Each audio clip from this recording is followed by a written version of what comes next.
오늘 말씀 비판을 받지 아니하려거든 비판하지 말라. 우리가 익히 잘 알고 있는 말씀이지만 또 잘 실천하지 못하고 있는 말씀입니다. 우리는 쉽게 다른 사람을 비판하고 다른 사람을 비난합니다. 그것이 어떻게 보면 우리의 본성인지도 모릅니다. 방금 여러분이 영상을 보셨듯이 우리는 상대방을 잘 알지도 못하면서 함부로 판단하고 비판할 때가 많습니다. 심지어 가족일지라도 우리가 서로를 잘 모를 때가 많이 있습니다. 그런데 우리는 겉으로 드러난 것만 보고 판단을 할 때가 많죠. 왜 그렇게 하느냐고. 우리에게는 나도 모르는 사이에 편견이 많이 자리를 잡고 있다 보니까 상대방을 볼 때도 편견을 가지고 볼 때가 많이 있습니다. 여러분, 내가 얼마나 왜곡되기 쉬운 존재인가를 알아야 할 것입니다. 많은 사람들이 나는 옳다고 생각합니다. 내가 옳다고 생각하니까 다른 사람을 보고 비판을 하게 되고 다른 사람이 잘못됐다고 지적을 하는 것이죠. 우리가 분명히 알아야 될 사실이 있습니다. 내가 잘못 생각할 수 있다는 것. 그리고 내가 잘못 볼 수 있다는 것. 그리고 내가 잘 알지 못한다는 것을 인정해야 한다는 것입니다. 비판을 받지 아니하려거든 비판하지 말라. 이 말을 우리가 오해해서는 안 되겠습니다. 믿음이란 무엇일까요? 어떤 사람들은 믿음이 좋은 것을 이렇게 생각하는 분들도 있습니다. 나는 무턱대고 믿습니다. 묻지도 않고 따지지도 않고 무조건 믿습니다. 목사님이 하는 말이라면 무조건 아멘합니다. 그 믿음이 좋은 믿음일까요? 여러분, 성경을 우리가 읽어보면 옳고 그름을 판단하는 것이 매우 중요하다는 것을 알 수가 있습니다. 오늘 본문에 나오는 비판하다라는 이 단어의 기본적인 개념은 판단하다라는 뜻입니다. 여러분, 만약에 예수님을 잘 믿는 판사가 재판을 하는 가운데 이 말씀이 떠올랐다고 생각해 보십시오. 나는 주님의 말씀을 따라 당신의 죄에 대해서는 판단하지 않겠습니다. 그러면 그 사람은 옷을 벗어야 됩니다. 비판하지 말라는 이 말씀은 법정에서 재판을 할 때 사용하라는 말씀이 아니죠. 또 우리가 세상을 살아가면서 옳고 그름을 판단하는 것은 중요하잖아요. 세상의 부조리에 대해서 비판적인 시각을 갖는 것은 매우 필요합니다. 특히 그리스도인들도 마찬가지죠. 정말 이것이 하나님의 뜻인가? 이 말씀이 하나님의 말씀인가를 분별하는 것이 매우 중요합니다. 예수님은 성도들이 분별력이 있어야 하고 또 판단을 잘 해야 된다고 말씀하십니다. 산상수훈 이 말씀 안에도 7장 15절에 보면 예수님께서 이렇게 말씀하셨어요. 거짓 선지자들을 삼가라. 양의 옷을 입고 너희에게 나아오나 속에는 노략질하는 일이라. 우리가 건전한 판단력이 없으면 양의 옷을 입고 나오는 거짓 선지자들에게 속게 되어 있습니다. 무턱대고 믿다 보면 거짓 선지자들에게 속아 넘어가게 된다는 거죠. 판단력이 얼마나 중요한지 모릅니다. 16절에 말합니다. 그들의 열매로 그들을 알지니 가시나무에서 포도를 또는 엉겅퀴에서 무화과를 따겠느냐. 우리가 하나님의 말씀을 알면 알수록 영적인 분별력이 생겨서 우리가 해야 될 것이 무엇이고 하지 말아야 할 것이 무엇인지를 깨닫게 됩니다. 만약 말씀을 전하는 목회자가 전혀 엉뚱한 길로 인도한다면 그것을 분별할 수 있는 능력을 성도들이 가져야 되고 거기에 대한 책임을 성도들이 져야 됩니다. 예전에 시한부 종말론을 주장했던 목사님들이 있었어요. 그분들이 시한부 종말론을 강단에서 선포할 때 성도들은 목사님이 하신 말씀이니까 맞는 말이다라고 생각하고 따라갔다는 거예요. 1차적으로 목사님에게 잘못이 있지만 그러면 성도들은 책임이 없습니까? 그것을 분별할 수 있는 분별력을 성도들이 가져야 되겠죠. 정말 그것이 하나님의 말씀인가? 하나님의 뜻인가? 우리가 잘 분별하고 판단할 줄 알아야 됩니다. 그리고 정말 그렇다라고 우리가 알게 되고 깨닫게 되면 우리가 몸을 바쳐서라도 그 말씀에 순종해야 되겠죠. 그러나 아무리 생각해 봐도 그것이 하나님의 뜻이 아니라면 거부할 수 있어야 된다고 우리는 말씀을 통해서 깨닫게 됩니다. 자, 믿음의 형제들이 잘못된 길로 가고 있으면 오늘 비판을 받지 아니하려거든 비판하지 말라 이 말씀을 따라서 그래 그냥 네 운명이고 네 신앙이니까 네가 알아서 하겠지. 내가 간섭하고 내가 괜히 권면할 일이 아니야. 이렇게 우리가 무관심해도 됩니까? 마태복음 18장 15절에서 예수님께서 말씀하시죠. 내 형제가 죄를 범하거든 가서 너와 그 사람과만 상대하여 권고하라. 만일 들으면 내가 내 형제를 얻은 것이요. 만일 듣지 않거든 한두 사람을 데리고 가서 두세 증인의 입으로 말마다 확증하게 하라. 만일 그들의 말도 듣지 않거든 교회의 말하고 교회의 말도 듣지 않거든 이방인과 세리와 같이 여기라. 잘못된 길로 가고 있는 형제를 바로 잡아주는 것은 그리스도인들의 마땅한 책임이라는 것입니다. 자, 오늘 본문도 뭐라고 말하느냐면 4절에 보라 내 눈 속에 들보가 있는데 어찌하여 형제에게 말하기를 나로 내 눈 속에 있는 티를 빼게 하라 하겠느냐. 5절 외식하는 자여 먼저 내 눈 속에서 들보를 빼어라. 그 후에야 밝히 보고 형제의 눈 속에서 티를 빼리라. 형제의 눈 속에서 티를 빼리라. 다른 형제를 우리가 관심을 가지고 다가가고 그를 돕는 것은 마땅히 그리스도인들이 해야 될 사명입니다.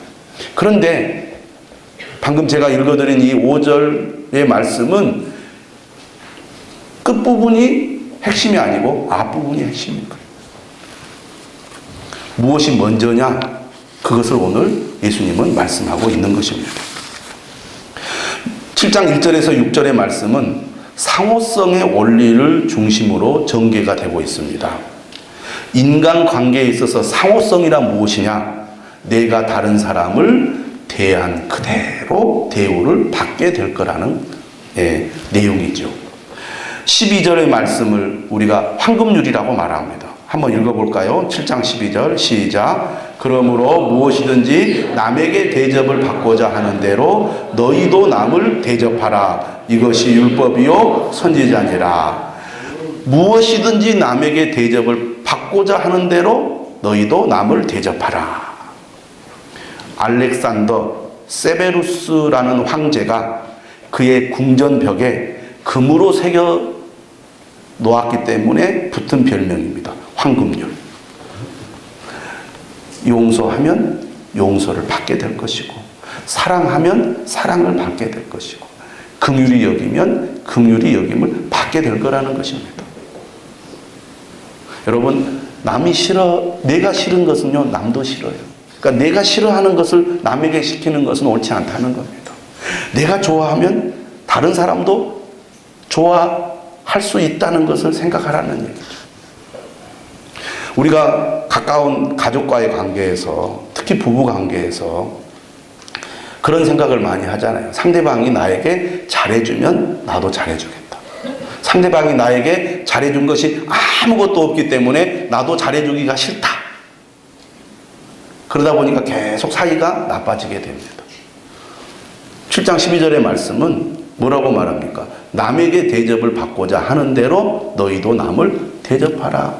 상대방이 나를 아껴주고 나를 용서해주고 나를 긍휼히 여겨주고 나를 사랑해주기를 원한다면 네가 먼저 그렇게 해봐라 그러냐면 왜 나에게 사랑을 주지 않지? 왜 나에게 관심을 주지 않지? 왜 나에게 따뜻하게 말해주지 않지? 그런 마음이 들면 먼저 네가 그렇게 하라. 그런 주님의 음성으로 들어야 한다는 것입니다. 할렐루야. 오늘 본문의 말씀은 이 황금률을 부정적으로 표현하는 것입니다. 네가 비판을 받고 싶지 않다면 너도 비판을 하지 말라, 그런 얘기입니다. 근데 사람은 본성적으로 다른 사람을 판단하고 다른 사람을 정죄하기를 좋아합니다.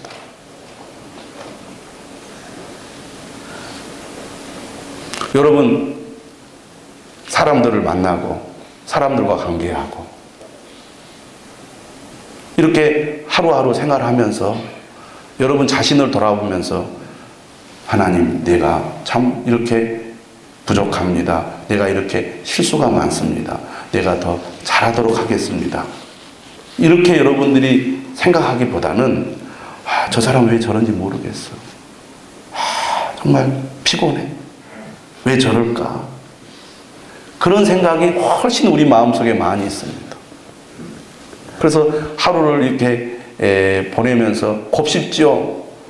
나에게 기분 나쁘게 하고 나에게 상처 주고 나를 힘들게 했던 사람들을 대해서 내가 판단하고 비판하고 비난하는 것으로 하루를 마감할 때가 얼마나 많은지 모릅니다. 다음에 보자. 내가 반드시 대갚아 주겠노라. 이런 생각도 우리가 많이 합니다. 오늘 본문의 말씀은 공동체가 완전을 추구하면서도 형제와 자매의 허물을 해결할 지혜를 제공해 주는 말씀입니다. 3절에 보니까 어찌하여 형제의 눈 속에 있는 티는 보고 내 눈 속에 있는 들보는 깨닫지 못하느냐. 형제라고 콕 집어서 말씀하고 있습니다. 그러니까 오늘 말씀은 우리가 기본적으로 우리의 생활 환경에서 가족과의 관계, 또 성도들과의 관계, 내 동료와의 관계에서 우리가 어떤 마음가짐과 자세로 인간관계를 할 것인가에 대한 말씀입니다. 사회의 부조리나 이 사회의 악에 대해서 비판하지 말라는 말씀이 아니라는 것이죠. 그 내용이. 예수님께서는 자격 없고 부족한 우리들을 불러서 너희가 하늘나라의 백성이라고, 빛과 소금이라고 산상수훈에서 말씀하셨습니다. 그리고 너희가 세상에서 빛과 소금으로 살아가기 위해서는 바리새인과 서기관보다 더 나은 의를 가져야 된다고 말씀하십니다. 훈련을 세게 하신 거죠. 다시 말하면 별 볼 일 없는 우리들을 불러다가 우리를 높은 수준의 사람으로 만들기 위해서 하나님께서, 예수님께서 매우 강한 말씀을 우리에게 주십니다. 여러분, 은혜를 받은 사람은요, 정말 말씀대로 살고자 하는 마음이 생깁니다. 말씀을 가까이 하고 말씀대로 살려고 애를 쓰다 보면 나도 모르는 사이에 점점 우리의 신앙이 더 성장하게 되죠. 그래서 죄는 멀리하고 믿음의 길, 말씀의 길로 가려는 그런 열심을 내게 됩니다. 그런데요, 우리가 하나님의 말씀을 잘 알면 알수록 또 그 말씀을 철저하게 지키면 지킬수록 어떤 사람이 되기가 쉽냐? 다른 사람을 판단하는 사람이 되기가 쉽습니다. 사람이요, 나는 제대로 하는 것이 아무것도 없어요. 내 신앙은 정말 형편없어요. 하나님 앞에 너무 부끄러울 뿐이에요. 이런 사람들은요, 다른 사람의 신앙생활이나 삶에 대해서 이러쿵저러쿵 말을 잘 안 합니다. 왜? 자기 자신이 어떤지 알기 때문에. 그런데 열심을 내는 사람일수록 왜 저 사람은 저렇게 할까요? 저 집사님은 왜 저렇지? 왜 나는 이렇게 열심히 하는데 왜 저분은 저렇게 협력을 안 할까? 왜 저렇게 말하고 저렇게 행동할까? 다른 사람을 판단하고 비판하기가 쉬워집니다. 예수님은요, 인간의 본성이 그런 줄 알았어요. 은혜를 받고 말씀을 잘 알고 믿음으로 살수록 너무 사람이 고다져서 다른 사람을 향하여 비판적인 시각을 갖기 쉽다는 것을 알고 그러지 말아라. 여러분, 산상수훈을 보면요, 외식하는 자라고 예수님이 말씀을 하실 때 누구를 대상으로 하셨습니까? 바리새인과 서기관들, 당시에 그 일반 백성들을 억압하던 지도자들을 가리켜서 그 얘기를 하신 거예요. 그런데 오늘 본문에서는 처음으로 이 말씀을 듣는 무리들과 제자들을 향해서 외식하는 자라고 했어요. 몇 절에 나옵니까? 5절에. 외식하는 자요. 네가 하나님의 은혜를 받아서 말씀대로 살아가고 있다고, 네가 다른 사람보다 더 잘났다고 생각하느냐? 착각하지 말라는 거예요. 정말 하나님이 원하시는 서기관과 바리새인들보다 더 나은 의를 가지려면 단순히 말씀대로 열심히 순종하는 것만 가지고는 안 되고, 그럼에도 불구하고 내가 얼마나 부족하고 연약한 존재라는 것을 깨닫고 겸손한 마음으로 자신을 돌아보고 다른 사람에 대한 비판을 삼가하는 사람이 내가 진짜 원하는 사람이다. 이게 오늘 주님의 말씀입니다. 그러니까 여러분, 부부간에 여러분이 신앙생활 열심히 한다고 그러지 못한 배우자를 향하여 똑바로 하라고, 왜 그렇게밖에 못하느냐고 비판하면 안 됩니다. 긍휼히 여기는 마음을 가져야 될 줄로 믿습니다. 비판한다는 것은 다른 사람을 성급하게 평가하고 임의로 재판하는 것을 말합니다. 한마디로 말하면 정죄하는 것입니다. 그래서 공동번역이나 새 번역을 보면 심판 또는 판단, 이렇게 단어를 번역을 했습니다. 그러니까 이 심판을 종말론적으로 이해하면 최후 심판에서 하나님의 심판을 받게 될 거란 뜻입니다. 2절에 그렇게 되어 있죠. 너희가 비판하는 그 비판으로 너희가 비판을 받을 것이요, 너희가 헤아리는 그 헤아림으로 너희가 헤아림을 받을 것이니라. 말하자면 심판하는 것은 최후 심판 때 모든 것을 보고 아시는 하나님이 하실 고난이라는 것입니다. 그러므로 하나님의 심판 또는 비난을 피하려면 타인을 비판하거나 비난하지 말라는 것이죠. 하나님의 역할을 흉내내지 말라는 것입니다. 심판은 하나님께 속한 것이지 우리가 심판의 권한이 있지 않다, 그런 얘기입니다.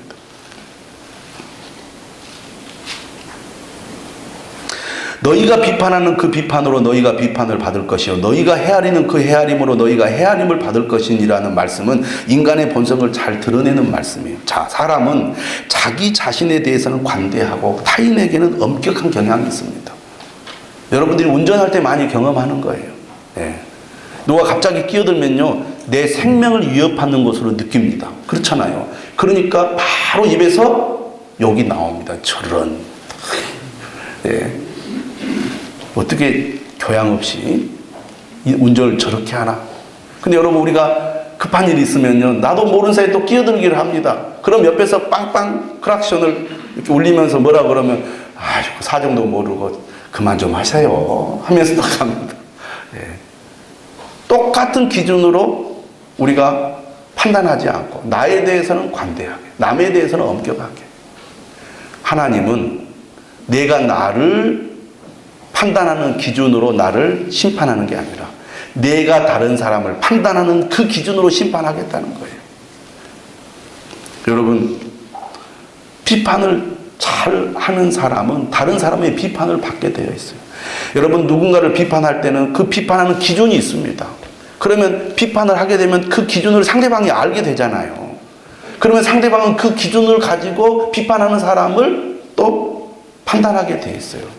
그런데 그 사람이 정말로 그 기준에 맞게 자기는 철저하게 잘 살면 좋겠죠. 물론 그런 분들도 계시겠지만 대부분 또 그렇지 못하잖아요. 자기의 잘못은 잘 보지 못하고 남의 잘못을 잘 봐요. 나는 옳다고 생각하면서 다른 사람은 옳지 않다고 생각을 해요. 그런데 상대방의 눈에는 오히려 그게 잘 보이네요. 그러니까 속으로 그렇게 말합니다. 너나 잘하세요. 너나 잘하세요. 얼마나 우리가 왜곡된 시각을 갖기 쉬운 존재인지, 자기 중심적으로 생각하고 잘못 판단하고 잘 알지도 못하면서 겉으로 드러난 것만 보고 저 사람이 어떻다, 아까 영상에도 봤듯이 오해하는 일들이 우리가 살아가다 보면 얼마나 많은지 모릅니다. 그래서 다른 사람에 대해서 잘 알지도 못하면서 함부로 이러쿵저러쿵 하는 그런 그 행동을 중단하라는 것입니다. 3절에 말합니다. 어찌하여 형제의 눈 속에 있는 티는 보고 내 눈 속에 있는 들보는 깨닫지 못하느냐. 다른 사람의 잘못은 티에 불과하지만 오히려 너에게 있는 잘못은 들보와 같다고 예수님은 말합니다. 사람들이 다른 사람을 비판한 것은 나는 옳다고 생각하고 상대방은 잘못됐다고 생각하기 때문에 비판하는 거죠. 나는 잘하는데 왜 아내는 못하느냐? 왜 나는 잘하는데 남편은 못하느냐? 왜 나는 잘하는데 집사님은 못하느냐? 그런데 예수님은 너 지금 착각하고 있다. 다른 사람의 잘못은 티에 불과해. 너는 들보야. 왜 그걸 못 보니? 이렇게 얘기하는 거예요. 들보는 건축물의 기둥이나 석가래와 같은 나무, 통나무를 말합니다. 티는 작은 나무 작대기예요. 물론 그것이 어떻게 눈에 들어가겠습니까마는 그만큼 사람들은 왜곡된 시각으로 상대방을 보고 오히려 자기를 잘 못 보는 거예요. 그렇잖아요. 어떻게 내 눈에 뭐 들어있는 걸 내가 봅니까? 잘 못 보지. 남의 눈에 있는 건 잘 보이고. 눈에 통나무가 들어있으면요, 당연히 사물을 볼 수가 없죠. 자신의 허물이 통나무처럼 커서 눈을 가리고 있는데도 형제의 행위를 평가한다는 것은 어불성설이다 그 말입니다. 인간은 그만큼 왜곡된 시각을 갖기가 쉽습니다. 삐뚤어진 마음을 가질수록 상대방을 바라보되 삐뚤어지게 보는 거예요. 그러면서 내가 삐뚤어졌다고 생각하지 않고 상대방이 삐뚤어졌다고 그렇게 말을 해요.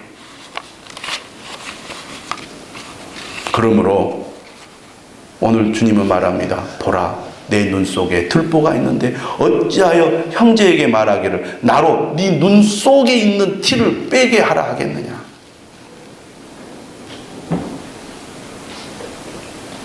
오늘 주님이 말씀하고자 하는 이 본문의 핵심은 먼저 자신을 돌아보고 살피라는 것입니다. 다른 사람의 잘못을 지적하고 비판하기 전에 먼저 나 자신을 돌아보라는 거예요. 그러니 여러분 살아가면서 남의 잘못이 잘 보입니까? 남의 잘못이 잘 보일수록 나를 더 돌아보고 살펴야 됩니다. 이상하게 다른 사람의 잘못이 내 눈에 거슬리게 보여요. 내 자녀가 그렇게 보이고 내 배우자가 그렇게 보이고 교회 성도들이 그렇게 보여요. 그것이 더 크게 보이면요, 내 눈에 보이는 그 사람들이 문제가 아니라 그렇게 보는 나에게 더 큰 문제가 있다는 것을 빨리 자각하라는 거예요. 주님의 말씀은. 여러분, 티와 들보는 비교가 안 되는 겁니다. 내 죄가 훨씬 크다는 거예요. 진짜 은혜 받은 사람, 성령 받은 사람의 특징은 뭐예요? 주님, 내가 죄인입니다.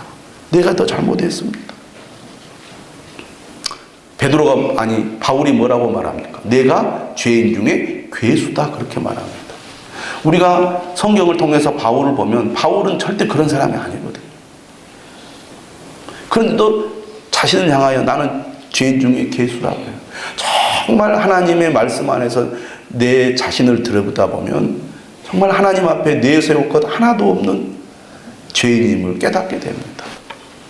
여러분, 부부관계에서도 내가 잘한 것이 아무것도 없고 내가 상대방에게 잘못한 것이 많은데 내가 그것 좀 못한다고 왜 그렇게 하느냐고, 왜 그렇게밖에 못했느냐고 내가 따지고 화내고 트집 잡고 그럴 것이 아무것도 없다고 생각이 들 때가 있지 않습니까?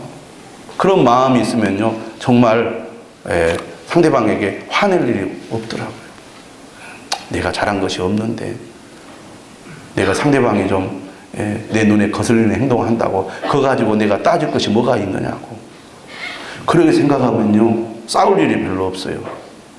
상대방이 막 나를 비난하고 나에게 막 뭐라 그래도 그래, 내가 잘난 것이 없는데 잘한 것이 없는데 그렇게 생각하면 화가 안 나더라고요. 할렐루야. 먼저 자신을 살피라는 것입니다. 네 눈 속에 들보가 있는데 어찌하여 형제에게 말하기를 나로 내 눈 속에 있는 티를 빼게 하라 하겠느냐.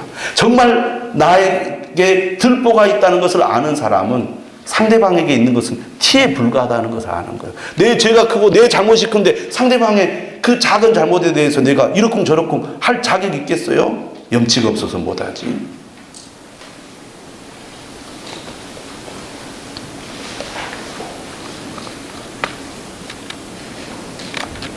그리고 우리가 내 자신이 얼마나 큰 죄인인가를 깨닫는 사람은요, 무엇을 알게 되냐면, 내 이러한 문제를 해결하는 데 있어서 하나님의 자비와 용서가 정말로 필요하구나. 내가 용서를 받았고 지금도 여전히 주님의 많은 긍휼과 용서가 필요한 사람이구나. 그것을 깨달으면 다른 사람에 대해서도 그래, 내가 긍휼히 여기고 용납하고 이해하고 용서해야지, 그런 마음이 생기지 않겠습니까? 내 문제가 훨씬 크다는 것을 깨달으면 상대방의 잘못은 별거 아니라는 생각이 들기 때문에 함부로 정죄하거나 비난하기보다는 그 형제가 하나님의 용서를 받아서 그 문제로부터 벗어나도록 내가 기도해 줘야 되겠다, 도와줘야 되겠다, 그런 마음을 갖게 된다는 것입니다. 장애물이 들어있는 눈으로 타인의 문제를 크게 보고 자신의 자랑거리를 크게 보면 스스로 속게 되기 때문에 예수님은 그러한 사람들을 가리켜서 위선자라고 말씀하고 있습니다. 물론 5절에서 형제의 눈 속에 있는 티를 빼는 행위 자체를 부정하지는 않고 있습니다. 문제는 내 관점이 과연 옳은가 하는 것입니다. 먼저 나의 눈을 깨끗하게 만들고 나서 형제의 눈을 보았는데 티가 있다면 그때 티를 제거해 줘도 늦지 않다, 그런 얘기입니다. 예수님께서 뭐라고 말합니까? 5장 44절에서 나는 너희에게 이르노니 너희 원수를 사랑하며 너희를 박해하는 자를 위하여 기도하라. 이같이 한즉 하늘에 계신 너희 아버지의 아들이 되리니 이는 하나님이 그 해를 악인과 선인에게 비추시며 비를 의로운 자와 불의한 자에게 내려주심이라. 원수까지도 주님을 사랑하라고 말씀하십니다. 그런 마음이 있다면 우리가 함부로 내 형제, 내 자매에게, 내 가족에게 악담을 하고 비난을 하고 그렇게 할 수가 있겠습니까? 6장 14절에도 예수님 말씀하시죠. 너희가 사람의 잘못을 용서하면 너희 하늘 아버지께서도 너희 잘못을 용서하시려니와 너희가 사람의 잘못을 용서하지 아니하면 너희 아버지께서도 너희 잘못을 용서하지 아니하시리라. 사람의 잘못을 지적하는 것으로 사람이 잘 변하지 않습니다. 그렇죠? 오히려 긍휼히 여기고 사랑을 실천할 때 상대방이 변해요. 여러분 다 경험이 있으시잖아요. 주님이 그것을 잘 알았습니다. 하늘나라는 형제를 심판하고 비난하는 나라가 아니라 사랑하고 환대하는 나라라는 것입니다. 자신의 허물을 제대로 보지 못한 채 이웃의 문제를 다루는 사람은 먼저 자기 눈에 있는 통나무를 볼 수 있어야 된다는 것이죠. 또한 우리는 모두 한 가족으로서 하늘나라의 완성을 향해 순례의 길을 걸어가는 사람입니다. 형제라는 말을 하잖아요.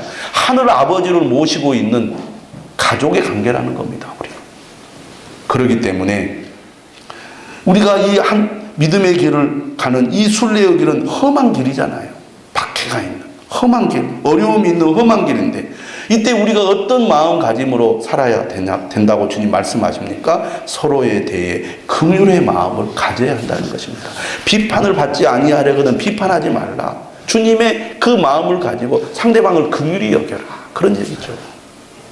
그리고 먼저 자신을 돌아보라. 상대방이 거슬릴수록 상대방에게 뭔가 잘못된 것이 보이면 보일수록 상대방을 지적하기 전에 먼저 자기 자신을 더 깊이 들여다봐라.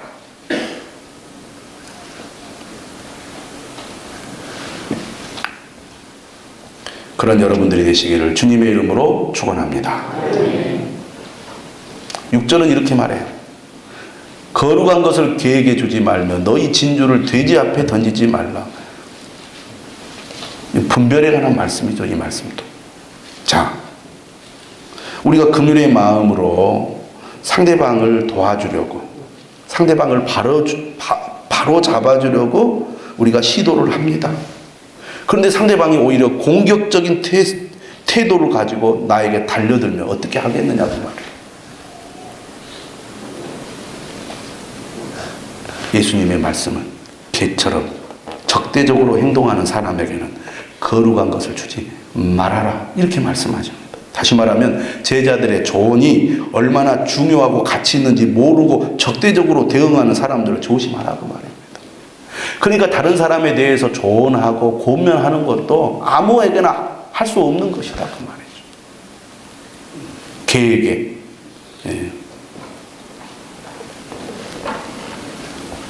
거룩한 것을 주지 말고 진주를 돼지 앞에 던지지 말라는 거예요. 여러분, 주님의 마음을 가지시기를 바랍니다. 긍휼히 여기는 마음을 가지시기를 바랍니다.